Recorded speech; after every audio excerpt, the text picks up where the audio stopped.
Visiting Chalamet, and now it's on my resume. It's not my face they see, cause they don't know me, and that's okay. These are the parts I play, filling in plot holes with all sorts of roles. Cause there's no small roles, no small roles, no small roles. Welcome to No Small Roles. This is the show where I speak with fellow actors about their careers and about some of their smaller roles in big movies and TV, and how these roles are, in fact, not at all small for the actors who play them. Now, today's guest is my friend Pamela Jayne Morgan. She is a powerhouse. She is a self-described, focused, committed, wicked smart, reliable, quick study. And also, I saw that you're a beach goddess. I am. What's a beach goddess? A beach goddess is a woman who can't get out of her childhood and teenage years and loves to go to the beach. I mean, you know, we may take it for granted living where we do on the East Coast, but I mean, I grew up, my second home was the ocean, and I still love to go and read my books and study my lines and hang with, you know, some very close and long-term friends. The beach is just... It's solitude, you know. Even at this time of year, is it solitude? No, my dear, not this time of year. Although I do take my dogs once in a blue moon. This time it's tough, you know. We're the same way. We have to convince ourselves. We're like, they love it so much, we should go. Yeah. And then we go like once a month, maybe. Yeah. So everyone knows you from a bunch of things. I'll just name a few. They know you from Coda, John and the Whole, Space Oddity, Boston Strangler, The Holdovers, Black Rabbit, Fleischman is in Trouble, City on a Hill, Julia, Law and Order, SVU, and so many other things, tons of indies, stage. You've done a lot of stuff. I have, and I'm grateful for every one of those roles. Let me tell you, Ian, you know. I do, especially now when things are so weirdly sparse. Yes. And that is a bit frustrating, but you know, we just have to stay positive and know that things are going to bounce back. They have to. I mean, with the plethora of streaming platforms, in addition to obviously broadcast TV, cable TV, and you know, everything, not everything, but things that are just done online for like the Tubi platforms and, you know, stuff like that. Yeah. I have faith. I'm not crashing yet. You're not scared of AI? Well, at this point, I don't know if scared is the word I would use. I'm very curious. I am to some extent a little taken aback by it because I just can't even imagine that filmmakers would want to eventually use AI to replace people, not just the background stuff. I'm talking, you know, the larger roles. And I think I just talked myself into your question. I think maybe I should be scared. I'm getting a little more and more nervous about it, but we can talk about that later. I have a very important question I like to use to break the ice, though I know you, so I don't have to break the ice. Yeah. But do you prefer grilled cheese with or without tomato? Oh, without. Anyone who knows me knows that I am not a pulp girl. You know, like I hate the texture of tomatoes. Hate. Love tomato sauce, but I have to, you know, interesting. Pulverize it. You know what I mean? So you never do tomatoes, like Not other tomato, than nope. in that. Nope. Okay, that is clarity in the answer. Thank you. Yes, you're welcome. I will say this: when it comes to grilled cheese, yum yum, and I do love grilled cheese with bacon and with basil pesto. Oh, I haven't tried that. Oh, Bacon, I tried. Yeah. I find it too distracting from the buttery grilled cheesy taste, but I can respect that you like that. But I'll try the basil pesto. Oh, so good. Did you bring one today? I didn't. All right. I'm sorry. I failed epically. Thanks. We're too far apart anyway. Where are you? True.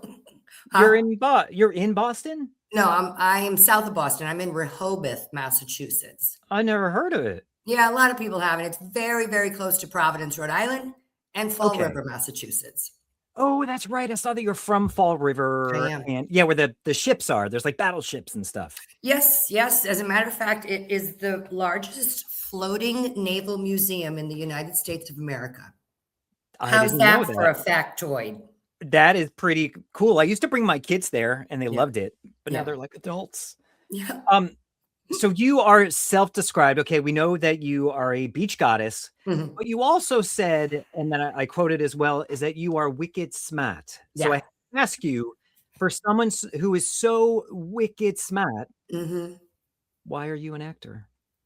Oh, now stop that. Come I'm an on. actor because, okay, a really smart person is going to follow their heart. So, you know, Good. I, how's that? Admittedly, I didn't work as an actor for most of my life. I kind of danced around the perimeter, if you will. My work was as a communications person when I worked for Titleist and FootJoy.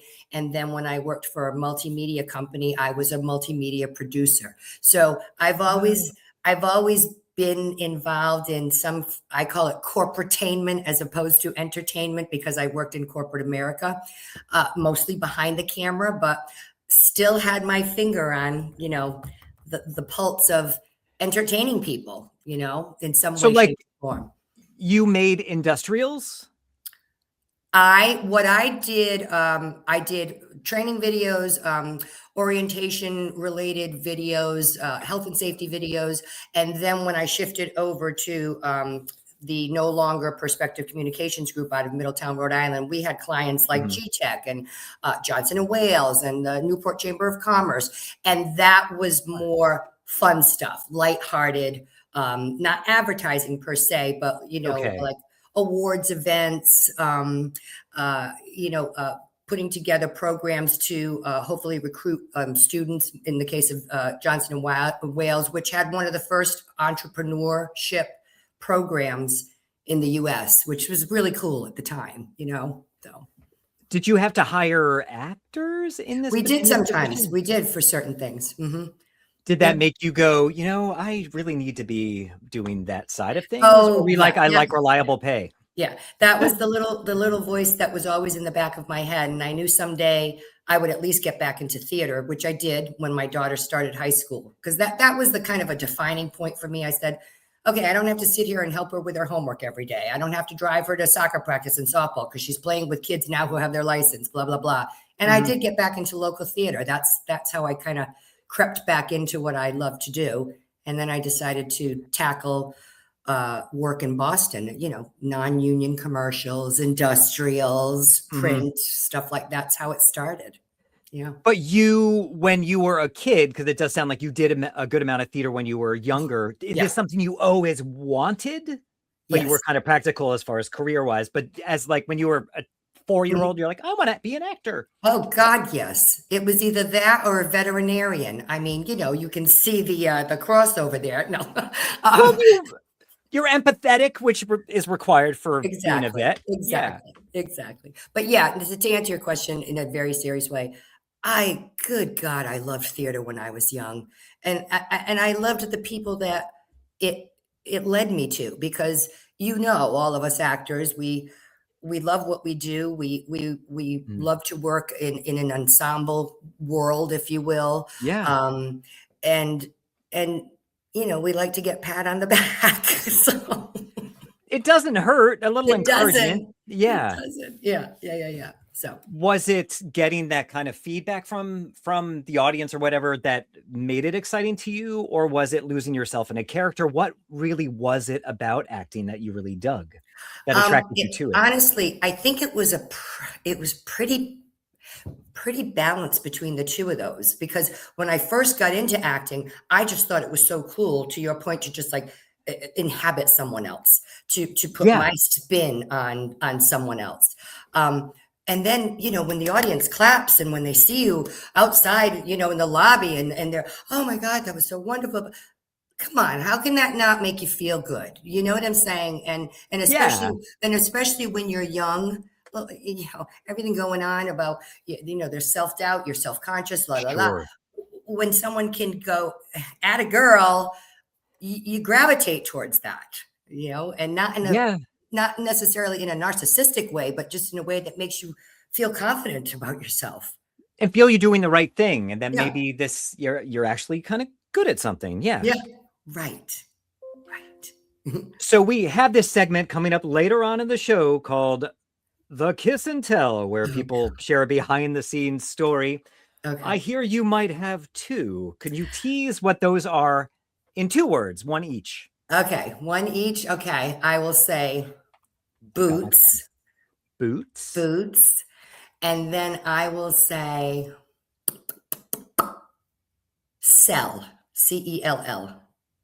Oh, no. Was that your prison time? Was that when you were? Yeah. I'm glad you got out and so you could pursue this career. How many years did you do? Cell Block Tango, baby, from Chicago. No. She's never been in prison, people. No. She's smart. She's too smart for prison. Yeah. But I have been Mary Murderess number 2 in Cell Block Tango. So what is that in Chicago? That's he had it coming. Oh yeah, I love that song. I saw the movie. I didn't see the musical. I saw the movie. Okay.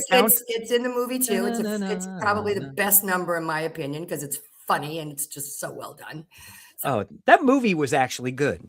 It was a good movie, and I was adaptation. I was pleasantly surprised, especially with Richard Gere's performance, because I never saw him as a song and dance man. So I enjoyed it, but nothing beats the live theater experience as far as I'm concerned. Are you currently doing any theater? Do you still do it from time to time, or? I'm not doing any right now. However, I did do a local production of The Normal Heart in August of 2024 because the role was I just loved the movie. And I said, I need to play that role. But prior to that, I hadn't done a show in 7 years because, as you know, if you're going to do film and TV, you have to be able to drop. Available. That's it. And I'm like, okay. And so what happens during Tech Week or during the run of the production? Because you can't get out of it. Right. So, but for that one, the time of year it was, I said, I think I can swing this. And I'm so glad I did. It was so good to get back on stage in front of a live audience. I can imagine. And you probably chose the best time to do it because of the slump in the business anyway. Exactly. And to feed that artistic itch that so many of us have and are not able to scratch at the moment. Exactly. Not to be a Debbie Downer, but I'm just being. No, but it's the truth. It's the truth. And I mean, I think there's, at least on a local level, there's so many more opportunities to do live theater right now than how many auditions are we getting for Sure. For the episodics and, the even indie, film production. It's just, I tell you, it's sparse. Yes, it is. I had the first or like mid-January. I'm like, I got 5 auditions in 1 week. I'm like, this is how it's going to be. And my agent's like, it might be like this. Don't expect it to be. And then nothing since. I'm like, all right, it's not going to be like this. Yeah. But that's pretty typical. And it's funny because in general, when I look at my auditions and the frequency and it tends to be like that anyway for me, where I'll get, to your point, numerous in a week over the course of 2 weeks. And then I don't get anything for like 3 weeks, a month. And it's that roller coaster ride. Absolutely. And there's no rhyme or reason. It's just there's not. And then you might not hear anything, or usually we don't hear anything, but then like a month will pass and be like, oh, they want you for that role. I'm like, I totally forgot what that audition was. I know. Which is so good to forget. Yeah. So you did a good amount of theater, and then you became a mother and you got a career because I assume you're like, I need to make money and be practical.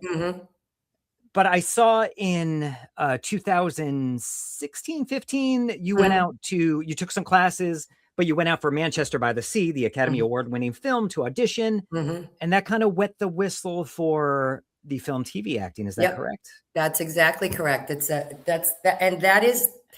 I love that story because I got a notice from Trinity Rep because I had taken some classes there that Carolyn Pickman, as we, all of us know in the New England area, Artios award-winning casting director. She got Ben and Matt started, didn't she? Yeah. she was doing a class, so I signed up for it because this is at the time when I'd gotten back into theater for about 6 years, and now I was ready to, woohoo, tackle Boston. And oh my God, Ian, I was so green when it came to film and TV. She assigned us scenes, and mine was a very emotional one from what's that? Is it Frozen River? Oh, am I saying that right? Oh, I don't know. No, Mystic River. Mystic. Oh, Mystic yeah. River, Okay. And it was very emotional. And of course, me being the drama queen from, the stage. Of course. Okay. My frame was a 700 seat house, right? So I finished my scene and I'm like, and she says, that was way too over the top. If you're going to act in film and TV, you have to act here. And I was like, oh my God, she hated it. She hated it. You know what I mean?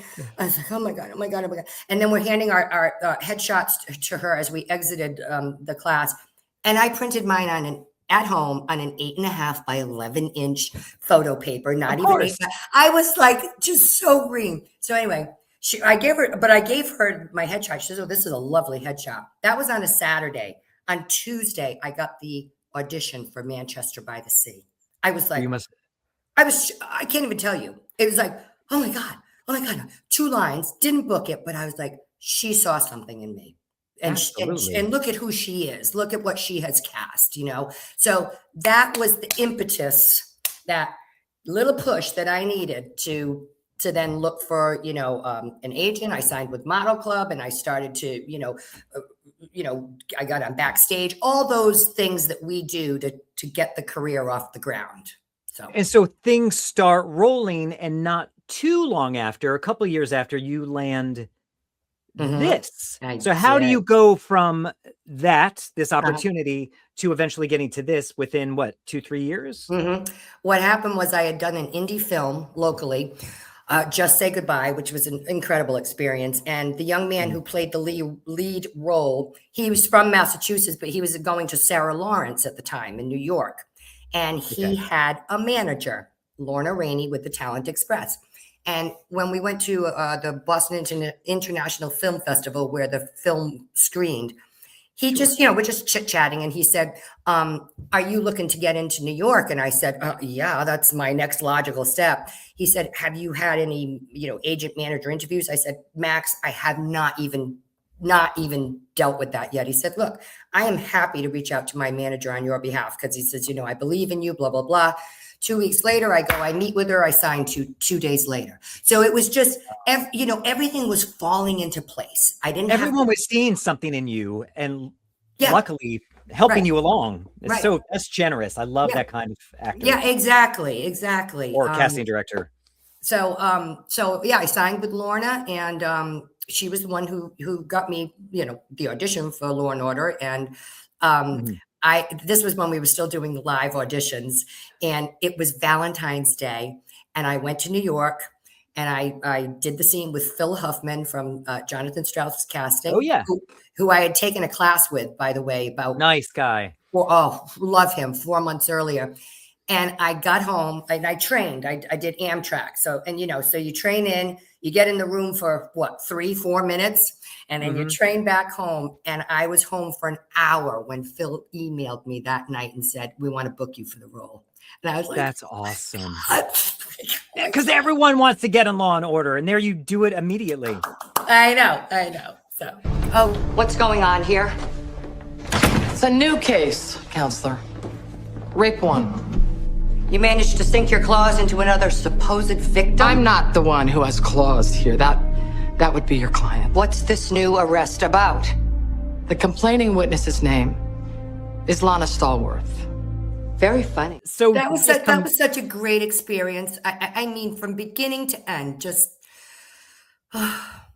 How was that going, obviously from stage, some of the indie projects you had done, and then suddenly working with the biggest actors in television on one of the biggest shows, maybe the biggest show on television? Was that intimidating? How was that for you? When I first got there, and they gave me my green room, so to speak, and I changed. They brought me onto set to rehearse. And I can't, I was like, oh my God, it's really happening. It's really happening, And I walked in, and Marissa and Lucy Liu, who directed the episode, were sitting at the interrogation table, and Mariska swept up. First of all, she's a tall woman. Let me tell you, she's got a presence about her. And she said, "Hi, I'm Mariska. How are you? What do you want to be called?" Pam, great. So happy to have you. Lucy came over. Can I tell you, my nerves went out the door, because it was like I was fangirl, but I was one of them at that point. That makes all the difference when they break the ice. Huge. Okay, that happened to me. Another one, two other people who were delightful like that are Kira Sedgwick and Kevin Bacon. Same deal. I didn't have to seek them out like fangirl and go, "Hi, I'm Pam. I'm really excited to work with you." They came up to me. Kira gave me a big hug. I mean, it was just like the majority of these people are not standoffish, like True. Get away from me, little Miss 3-line co-star. We're all there to tell a story. We all need to work and play nice together, and some people are just so aware of that and so welcoming. I mean that, Yeah, they know it benefits everyone if they make us feel at home to do our job. Exactly. Have you arrived on set and they're not quite as warm and welcoming? Let me think about that. I honestly can say that my experiences with the big, the stars, Sure. I have never encountered that. I've never encountered that. I would say for the most part, I haven't either. I have two instances where I can think of where the other actor I had lines with did not break the ice or introduce themselves before we spoke. I'm like, it's so weird. It's just so weird not to just break the ice, say hi. Yeah. This is weird. I don't know. But it was, some of those smaller roles, which there are no small roles. No. Because it all benefits the one project. That's right. And it's in the script for a reason. Now, sadly, sometimes they get cut. Like, unfortunately, my very brief scene in Coda did not make it into the. Oh, I'm sorry. Yeah, which was a bummer, because that was huge. I mean, Oscar winner. Of course. But getting back to your point, those scenes are written for a reason. Those 2 lines advance the story, or else they wouldn't be in there. They need it. Absolutely. They need us. And that's what the opening song of the show even says. Like, we fill those roles to push the story along. Right. Yeah. So after this comes out, I'm sure everyone and their brother and sister saw it and we're like, "Oh my God, I saw you on SVU." Yeah. Did this credit and having it aired on TV, did you feel that this led to other opportunities? What did this do for you? Yeah. First of all, it nailed my first broadcast, network credit. And that's huge, because other than that, my resume was respectable. I had done a lot of stuff, but it was all local, smaller stuff. In such a short time too. Yeah, I did. I really did, Ian. There were a few years there where I was just going from project to project, and I loved it. I felt so alive doing what I love to do much later in life, and just like, woo, look at me go. I am like the poster child for you can live your dream. Yes. Absolutely. So, but after that credit, I got a lot more auditions for, especially the episodics that were shooting in New York. I got my agent through my manager, and that was during COVID. That was in July of 2020. I signed with my New York agent. Yeah. And then I can't remember the order, but then I got like the Fleshman is in Trouble, the City on a Hill, which I manifested because I love that show, and I'm so grateful that I finally got on that show, because it's set in Boston, even though it didn't shoot in Boston. Did it shot a little bit in Boston, or was it always in New York? It was, I believe, for the first season, they may have shot some exterior scenes in Boston, but after that, it was just pure establishing exteriors that they would then mix in with what was shot in New York. The rest of that series was shot in New York. And I had 2 other auditions, one for season 1, one for season 2. And I just said, I need to be on the show. I grew up in this neighborhood in general, you know. I want to work with Kevin Bacon. I need to be on this show. And lo and behold, I get the best character out of all three of my auditions, you know, for that show. And I did it with Ross Meyerson. I did the callback with him over Zoom, and he recorded it and he sent it in. And I, like 2 days later, that role for me is not the epitome of me, but just that tough woman, tough professional woman who doesn't take any poopy from anybody, including Kevin Bacon's character, because, you know, he's just so corrupt. So the roles you play are so intimidating. They would make every character that I play like crumble. Be like, okay. Let's show everybody you in City on a Hill. I'm sure I'm going to get some copyright hits and this will all be trimmed down, but here we go. Hey, Quincy. Oh, Jesus, Jackie, you've been doing that joke for 10 years. All jokes are like vintage wine. They both improve with age. Well, you sure as hell haven't. Listen, this corpse that you're rolling out of here, Dominic Zengi, what'd she die of? Last I heard, the FBI kicked you into the sewer. You no longer have clearance to receive medical data. Oh, come on, Phil. Why do you care about this particular stiff? I want to find out what happened. My report will be made public in 3 weeks, per standard procedure. You can't be a little less standard just this once. Is clown bothering you, doctor? No worries, Fernando. Mr. Raw was just dearly departing. You're so good. You're so good in that. Was there a possibility that this character might recur? No. I mean, certainly not. As far as you knew, audition. There was nothing to indicate that. But of course, I was hopeful because she's the, you know, she works in the city morgue, so you know, dead bodies are part of the storytelling in shows like that. And then and then after season 3, it got canceled. I'm sorry. But that's maybe it's kind of nice not to know whether it would have continued. True. And just like that True. was treasure that moment. Right. Yeah. So this happens. I imagine at this point you feel you have some sort of momentum. So Boston Strangler came around that same time, I assume. Yeah. Boston Strangler and the Holdovers were like literally back-to-back bookings. And each one of those, for very different reasons, they still rank, I want to say 1 and 2 on my list, and with Black Rabbit now in there, you know. Oh, it's like such amazing projects. Which one do you want to talk about first? Well, let's talk about Boston Strangler, okay? Because that is that how we met? You know, I'm sorry, what'd you say? Is that how we met each other? Was it because of that, or did we know? No, because we didn't shoot obviously together, but I don't. Yeah. No, we met. My God, when did we meet? I think it may have been at the screening for Boston Strangler. I don't know. All right. Maybe it was, because that was so well attended, that screening. My God. Whew. So I get the audition, and it's, for those who aren't familiar with it, I play the mother of one of the first victims of the Boston Strangler. And I think she represents all the families, because there were no other characters in the movie that were parents of, one of the victims. And I have a daughter, I have a stepdaughter, and I am overly protective, especially of my daughter. And she's 30 years old. Okay. So I get it.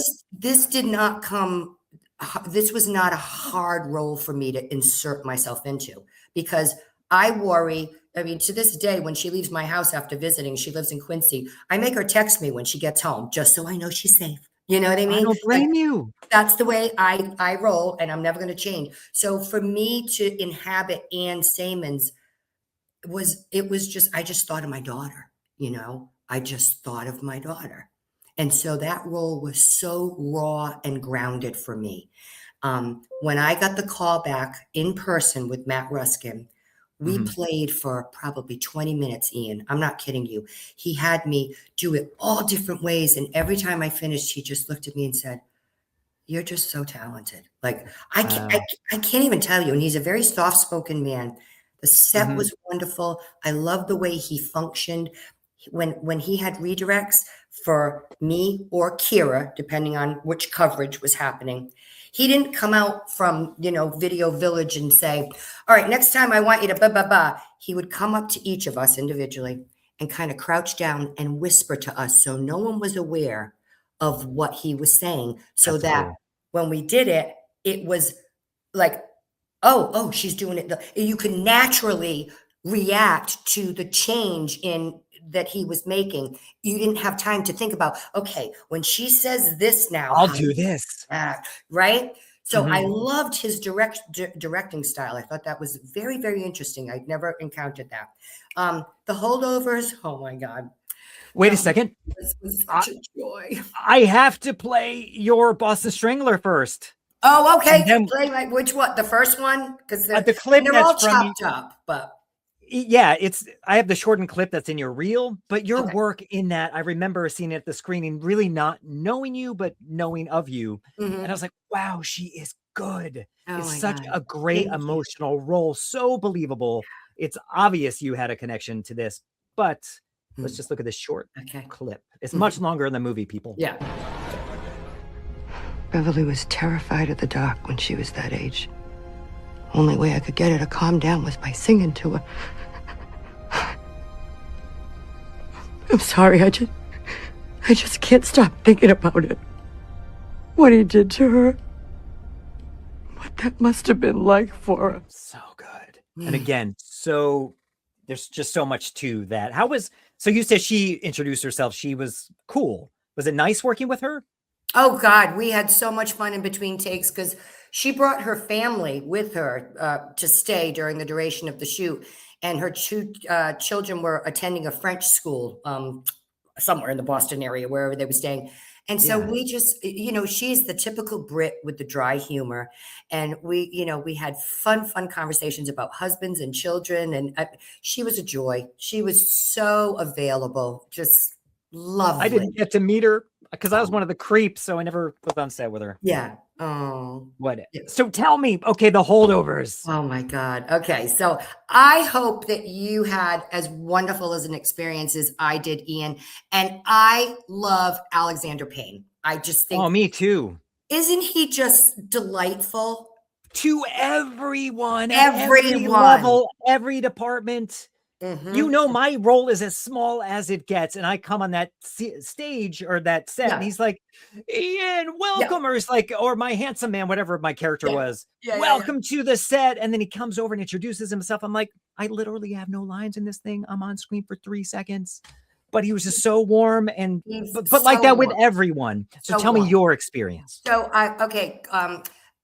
sent in the self-tape, got notes back from Boston Casting. He wanted to see it with a little bit of a change, gave them that, had an in-person callback. And this was still during COVID, okay? Because this was like 2021, because we shot in 2022, if I'm not mistaken. Anyway, I think you're right. Yeah.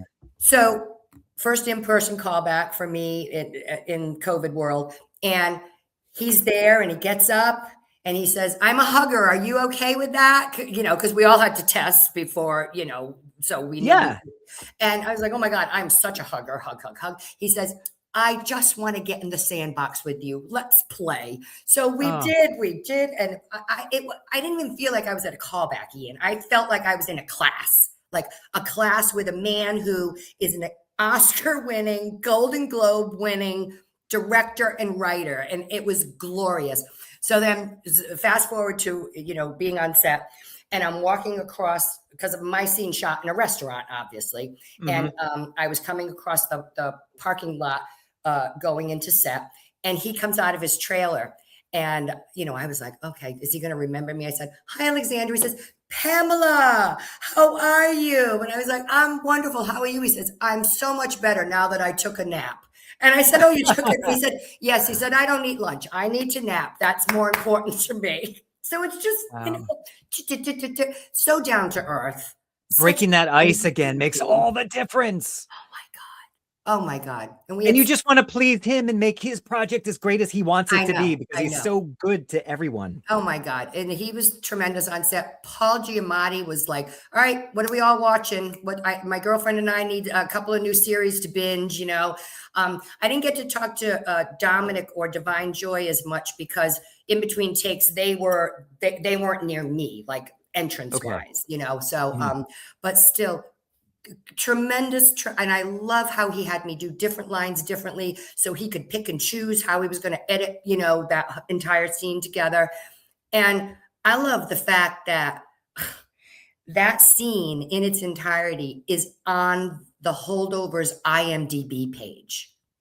Like, Oh, wow. I mean, there are other scenes, but that one is one of them, you know, the Cherries Jubilee scene. So It's huge. It's huge because there's not a ton of actors in this movie. right. And that's a big, what's it like? At least a 2-minute, at least a Oh, 2-minute yeah. scene. Oh, yeah. And Let's go to your, oh, I'm sorry. Go ahead. And I think why what made that scene special is because, you know, Dominic Sessa's character is held over. He's left behind at, you know, at Christmas. And he's with these, you know, two people who are kind of not strangers to him, but certainly not, I don't think he'd choose to have Christmas with them. And it was like, that was their family that they were creating between the three of them, the teacher, you know, the chef, the cook, and the student. And I think that's why it's such a memorable scene, because there, you know, Paul Giamatti wants to just give him the dessert. Who cares if there's alcohol in it, you know? And then with Divine saying, can we get this to go? Because as you know, at the end, they do light it on fire in you know, the parking lot.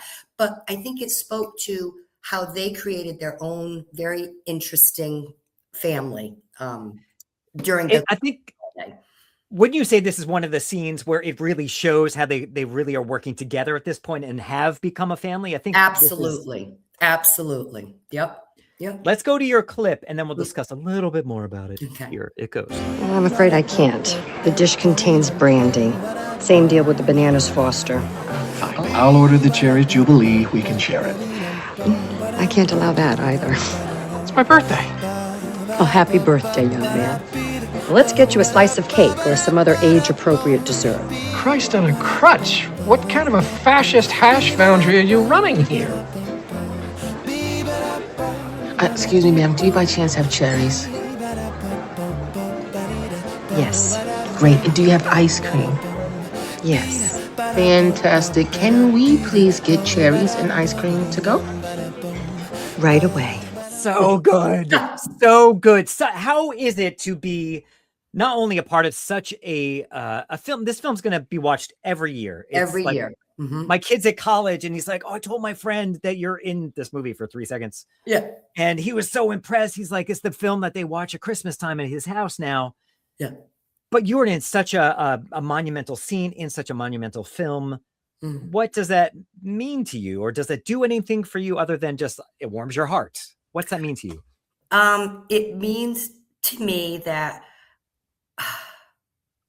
I am succeeding in what I want to do in this industry, which is play roles that are memorable and that people are you know, are going to remember when they say, oh yeah, did you remember in the Holdovers? Remember that bitch who wouldn't like give you know, him the let him have the Cherries Jubilee?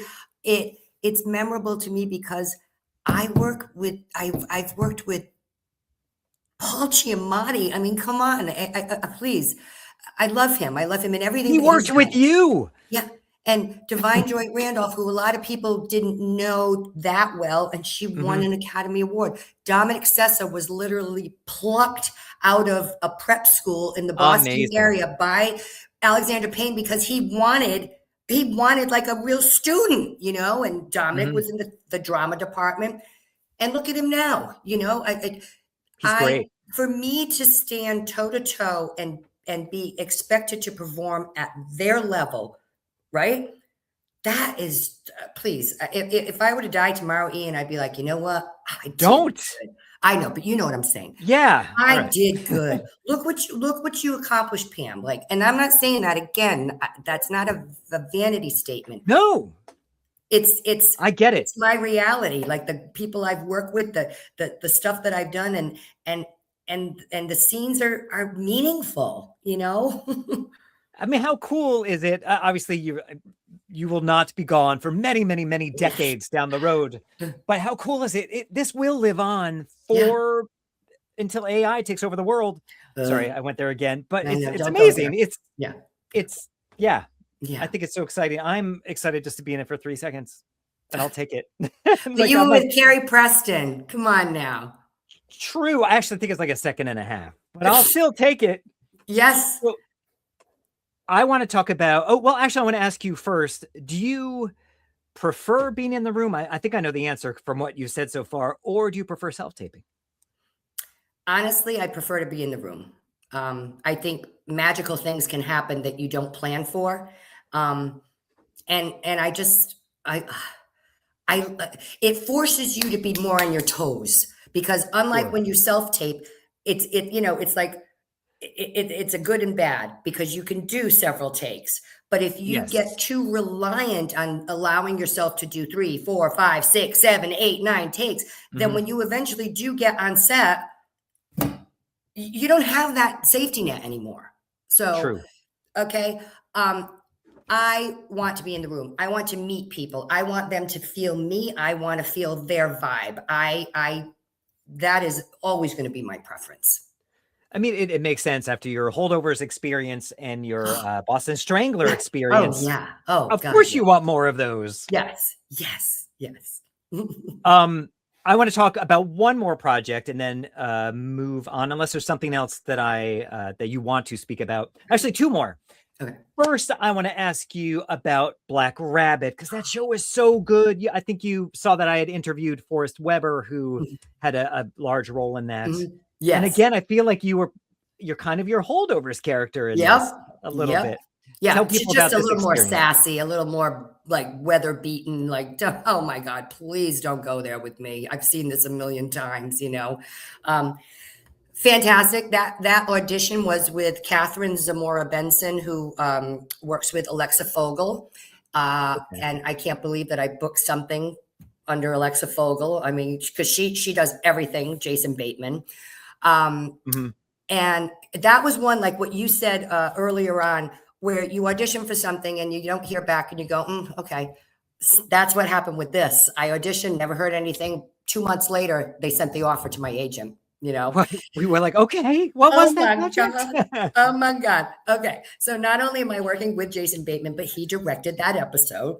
So, I arrive on set and they bring me to introduce him, and he shakes hand. He says, hey, how you doing? He says, you ready for this? I'm like, I'm ready. He says, all right, let's play. And we did it a few times. And at the end where I turn away and say, oh yeah, I'll put in my daughter's college fund. Yeah.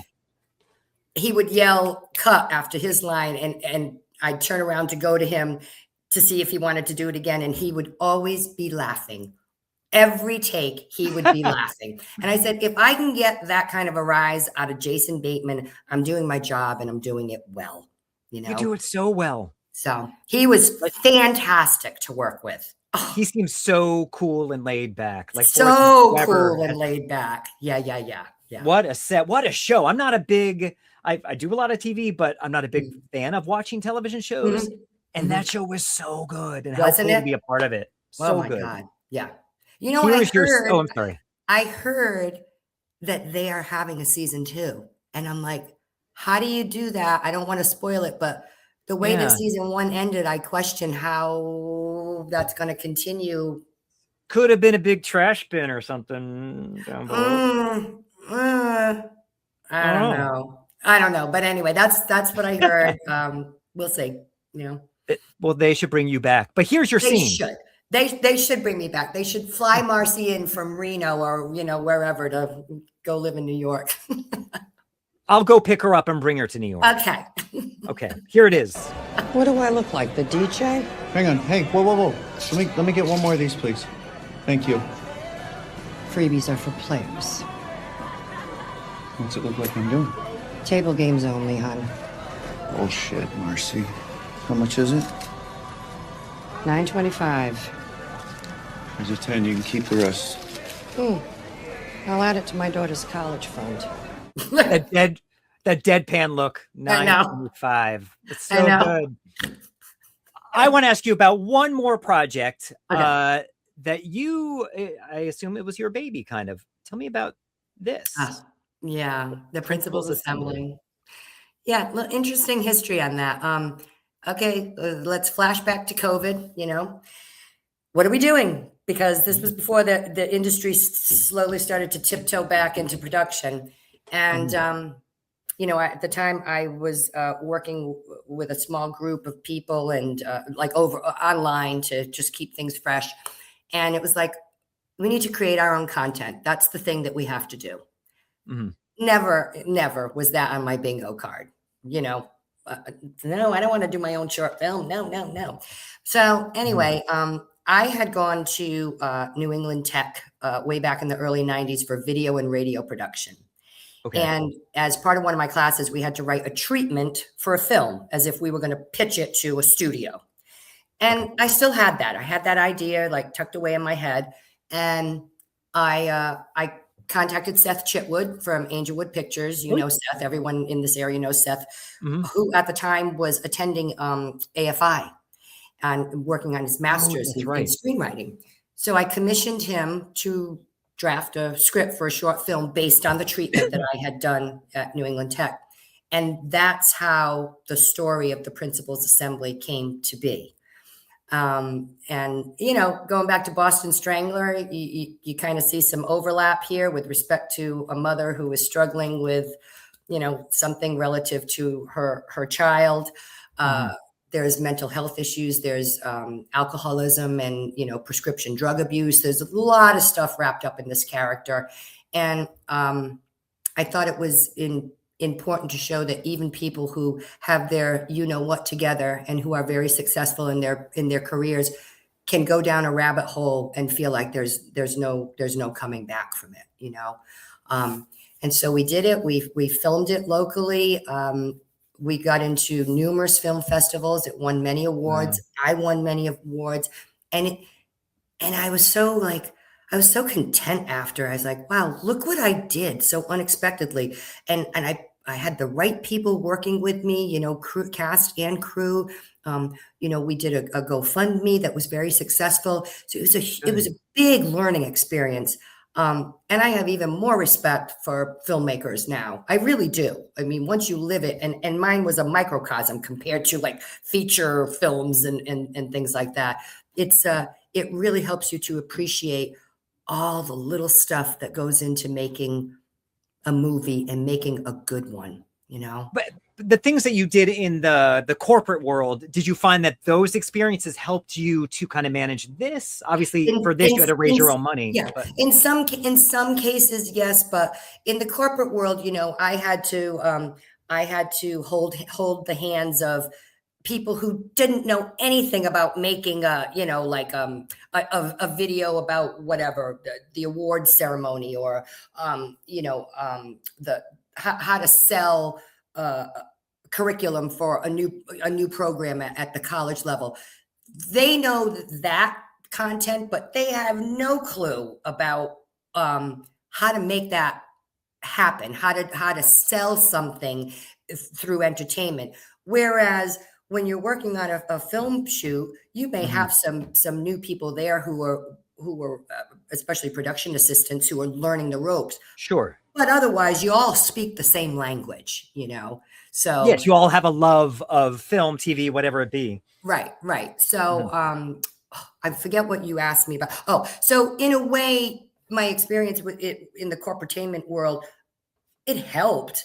But for me, wearing both the lead actress as well as the executive producer hat, it was a blend of my acting knowledge and my because I'm still growing to learn some things on sets that I hear a word for the first time and I go, sure, what's that? I'm embarrassed to ask because I should know this. Yeah, I hear you. I'm the same way, and I went to film school. Yeah, did you find it? I did. I didn't want to be an actor. No. Yeah. I went to Emerson, studied film. That's how I met my wife. She was a TV major. Oh my God. Oh my God. So did you find it a challenge though to wear the producer hat and be the actor? Like, to separate and focus? Could you do that? I could because on shoot days, the director as well as Seth, they really worked hard to just say, Don't worry about anything. We've got this covered. That's what you're Take that paying cap us off. for. Right. Take that hat off and just be Pam the actress, you know? And then once the cameras stop rolling, before and after, then it's like, okay, now I put on my EP hat again. And all the stress. I know. I'm a businesswoman now, you know? Yeah. Can we go back to the scene? Yeah, How, I know. Were you tempted to direct it? Was that an No, interest not at at all? all. Or no? I did not want to direct it. Nope. Nope. And will there be more projects made by you down the road? At this A point, feature length of this? No. I doubt that. I did it. I'm proud of it. I'm grateful that I added that to my arsenal. But to Good for be you. very honest with you, I don't see myself EPing another project. You've been there and you've done that. And it was good. And it's like, okay, turn the page. Where can people see that? Is it on YouTube? It's not available yet, and that is completely my fault because obviously during the festival Pamela. run, you can't show it during the festival run. But Sure. I'm actually working with Seth to possibly get it on something like a Tubi, you know. Great. Yeah. And if not, I'll be honest with you, Ian, I will eventually put it up on my YouTube channel, and I will post about it and promote that. I want to see it. Yeah, you will. I promise. I promise you will. Yeah. Yeah. But congrats to you for doing that. As something Thank you. having studied film, I'm like, I want to make a movie and I've never done it. So Oh, well then it takes a lot of money. Yes, it does. That's my fear. Yeah. Yeah. Someday. Yeah. Maybe in my 70s or something. We'll see.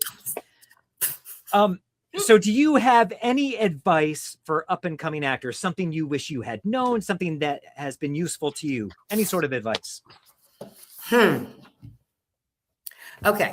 I know this is going to sound cliche, and I'm sure other people have said it, but this industry, you need to grow a very, very, very tough exterior. You need to be able to take rejection in the sense of, no, you're not going to hear back after every audition you submit. And you have to accept that, okay? Because the casting directors don't get paid to give you feedback. That's all there is to it. You have to be gracious to everyone you encounter because you're all there for the same reason, the same end goal, which is a product that you can all be proud of and that audiences are going to enjoy. Be kind to people, be respectful, especially when you walk into a casting director's office and you're dealing with a casting assistant, or you're on set and you're dealing with a PA. You're no better than them. Okay. Absolutely. And someday those people are going to be making the casting decisions, and those people are going to be running sets. Okay. So be kind. And those people are going to remember you. That's right. That's right. So be kind, pay it forward. Never take anything for granted.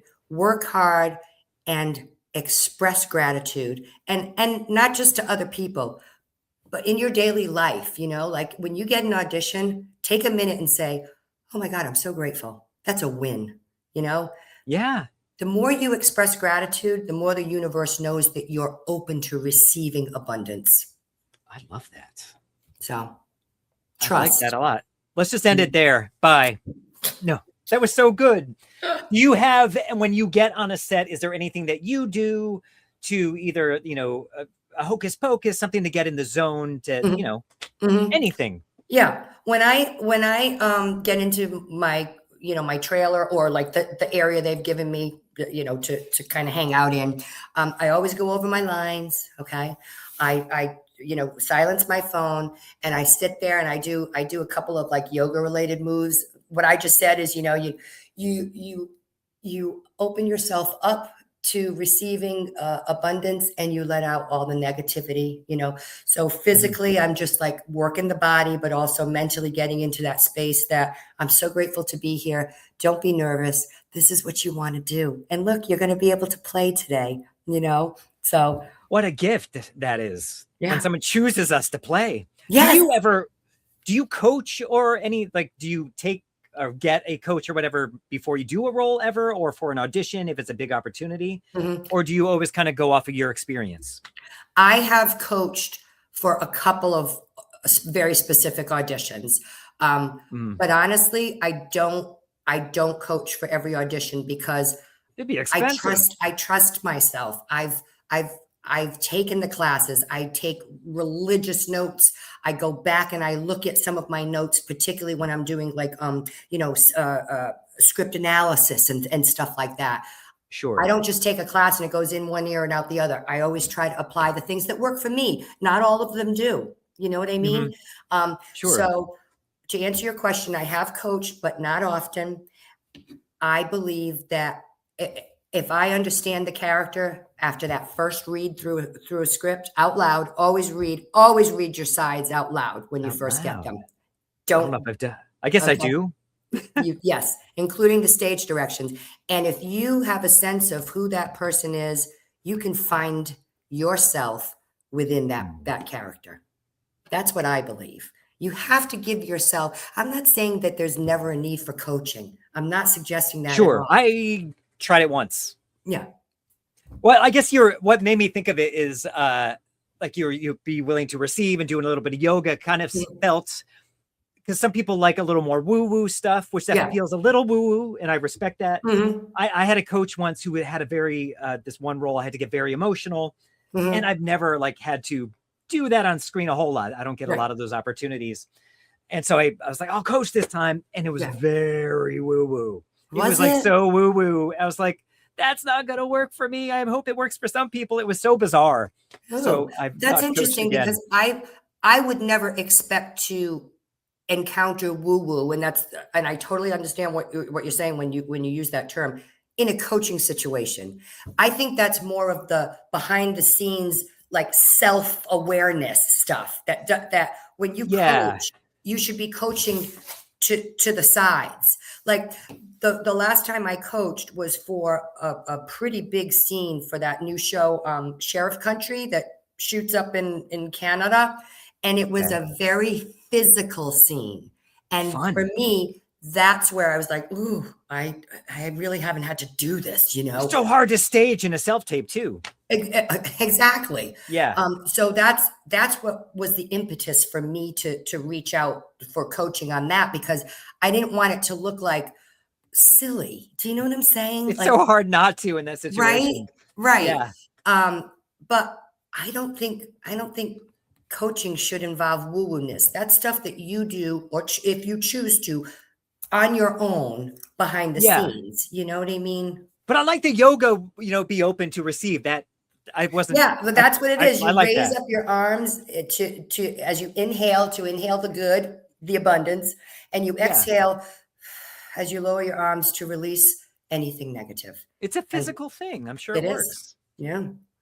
So this brings us to your kiss and tell. Yeah. Okay. Which is boots and sell. Are we going to do boots or sell first? Let's do boots first. Okay.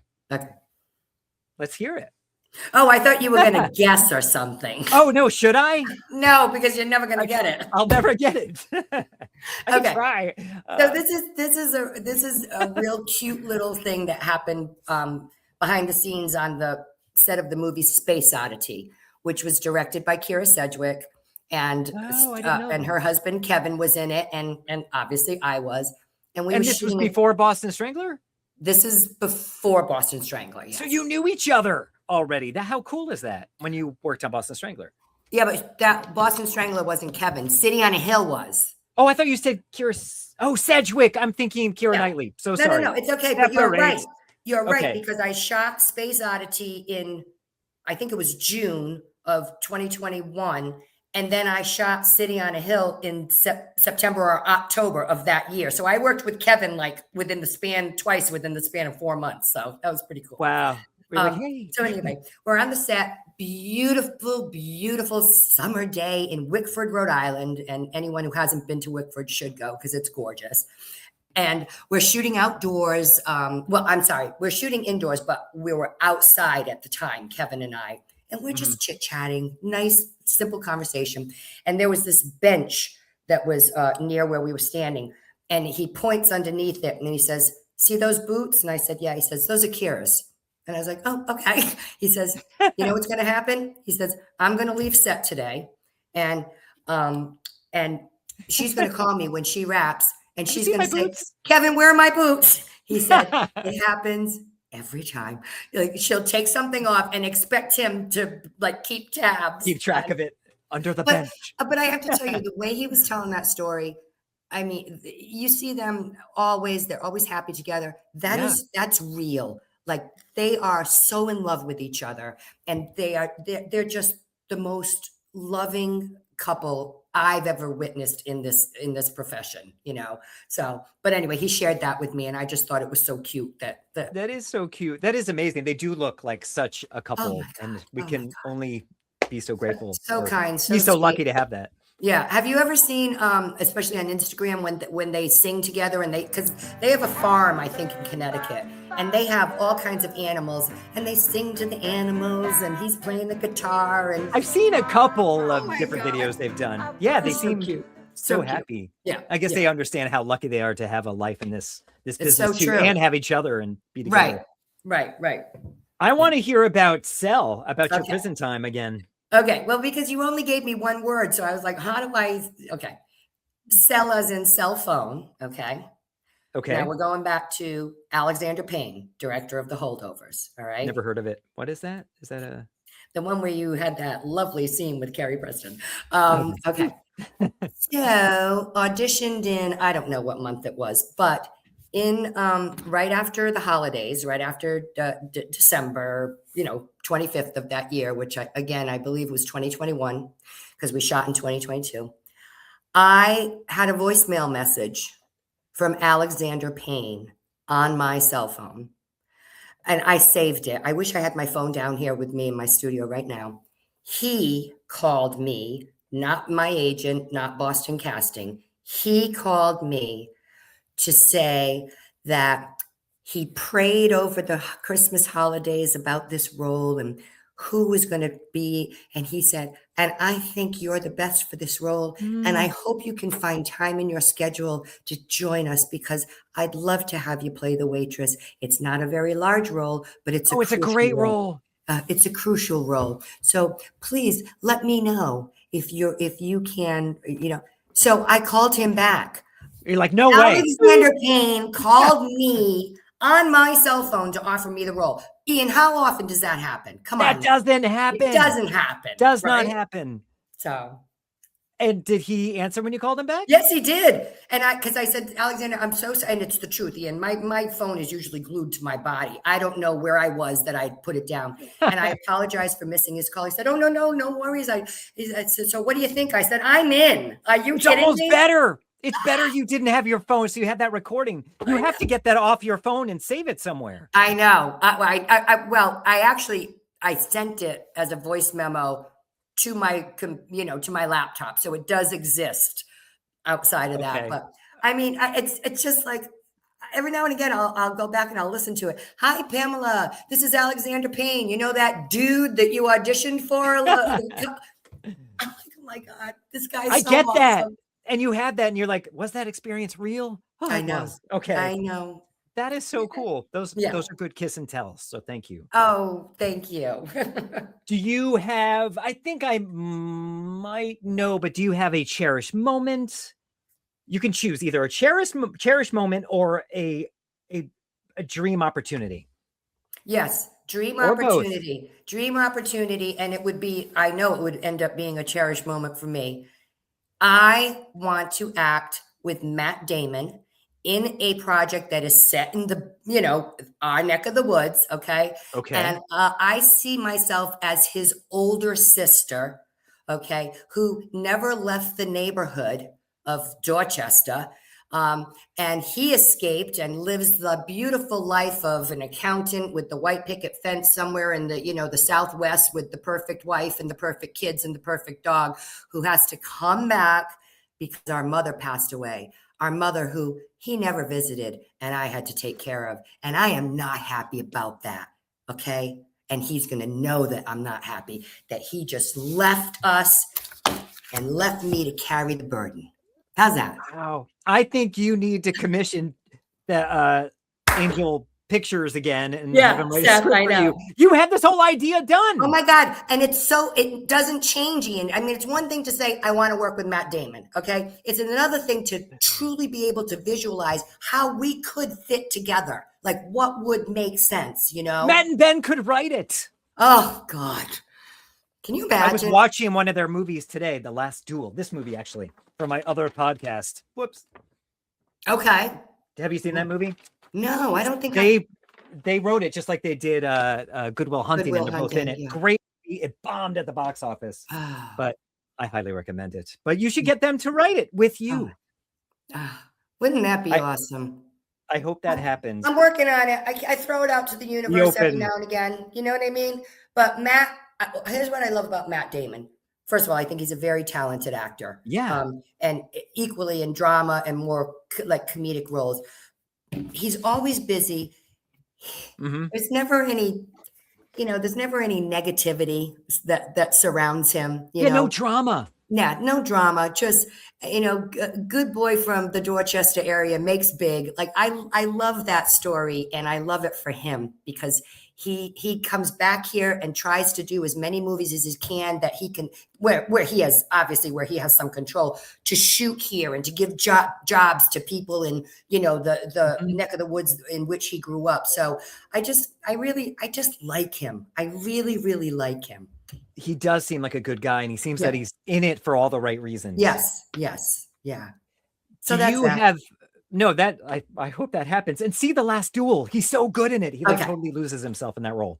Okay. Cool. Do you have anything before I let you go? Anything that's coming up that you want to promote? I know of a couple of things, but do you want to mention any? Let me think about that. Yeah, Seth Chitwood, World's Worst Thanksgiving series is now on Tubi. Oh, I think I saw a clip of that. Yes. Okay. And I'm in 2 of the episodes. I think they're like the last 2. Great role. Again, like think of the woman, waitress in Black Rabbit, and just spruce me up a little and put me in a comedic environment, and that's me. It's a fun series. It's a very fun series. I also The 85th Man that we were in together, but not together. Oh, well, The 85th Man. Yeah. Yeah. That's, I think Rose doing it as a short for now, but I think it really is a proof of concept or whatever. Concept for a series. And again, I love that role. But, all the characters in that were very well drawn. I think I agree. That was a great script. It really was a great script. And I give her just a ton of credit. And I really hope that this works for her and it moves She was forward. such a joy to work with too. I know. So fun to work with her. I know. Yep. So that's coming up, and that was so much fun. And I know you had fun on that set too. I did. Yeah. Just hanging out with friends. Yeah. I've got a couple of other things, like a short film that I shot in March, which was, oh my God, so good. It's called Book Club Confidential. That's now officially on the festival circuit. So, great. Okay. Yeah. So look for it in festivals, people. Yes. Excuse me. And At the Sea, which just showed, at the Burlingdale, Berlindale. I don't know. It's some festival. Anyway, it debuted. Big Obviously, festival. It's looking for distribution. Super tiny part. Okay. But it's a part with Amy Adams. Right. So, it's amazing. I can't wait to see it. Yeah. I mean, I've got a couple of other things like a Peppermint podcast. Twist. Oh, the Peppermint Twist. You know what? It's so funny. I just reached out to Wendy Hartman by email earlier this week because it's just like, hey, what's the what's latest happening with it?